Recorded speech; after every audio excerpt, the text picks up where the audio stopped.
Now let's quickly look at the mode. So what is the mode? The mode of a set of numbers is the number which occurs the most. In other words, the mode is the number with the highest frequency. So this example asks us to find the mode of the set of numbers 3, 4, 5, 6, 7, 9, 5, 3 and 5. So in other words, which of these number appears the most?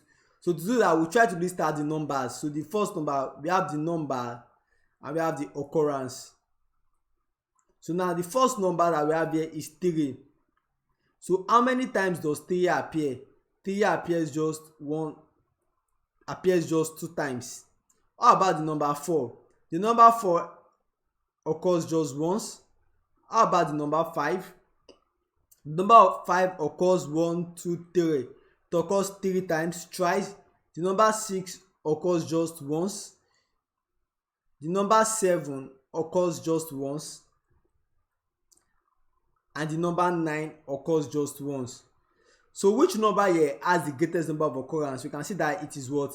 Number 5, because it appeared 3 times or twice. So what does this mean? It means that the mode of the distribution is 5. So now I would like to make a note here. I remember when I was in my secondary school, I used to make a very silly mistake. Like when I found it out like this, I'm usually confused between what is the mode. Is the mode 3 or is the mode 5? So I'll try to re-emphasize that point. The mode is the number that has the greatest frequency. So we are not really concerned about the frequency. The reason why we just chose this is because 3 had the greatest frequency here, or 3 is the greatest number here. So the number that occurred at the highest time is the number that is our mode. So that means that 5 is our mode and not 3. So the number that appeared the most, in this case 5 appeared the most and not 3. 5 appeared 3 times, but 5 appeared the most. So our mode is what? 5 and not the number of occurrence, which is 3.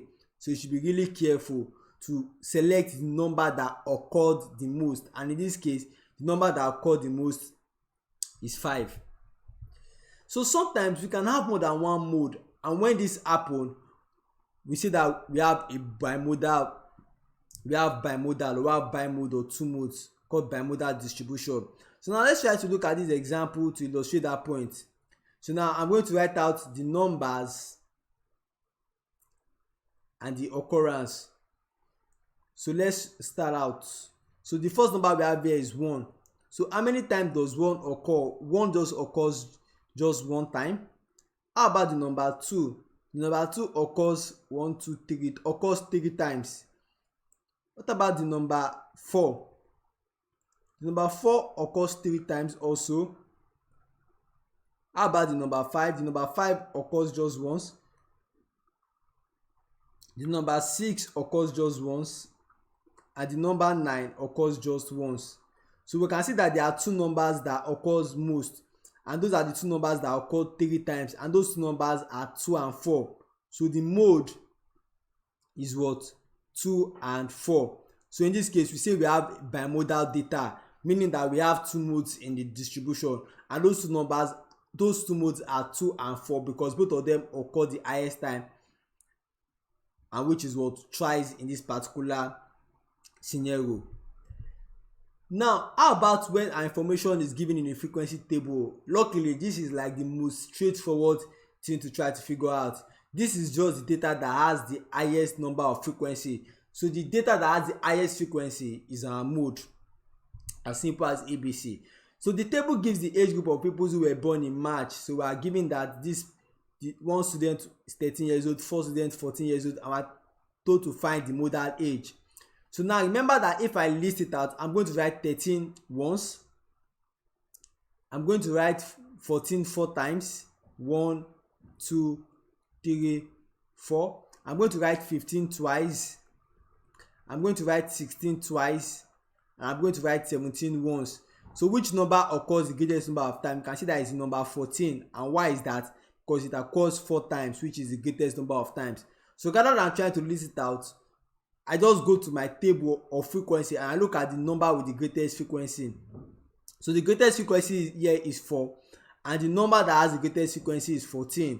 So it means that what my mode is equals to 14 because 14 has the highest frequency. Similarly, if you look at this example that I have solved before when calculating median, they were told that 21 students did an experiment to find the melting point of naphthalene. So to find the mode, what do? We just look at our frequency and we try to look for the number with the highest frequency. So the highest frequency here is what? 7. And what number has the highest frequency? 80 degrees Celsius. So it means that our mode is what? 80 degrees Celsius. So to recap, the mode is the number with the greatest amount of frequency, or the number that occurred most frequently or that occurred the most. So that pretty much sums up our discussion on mode.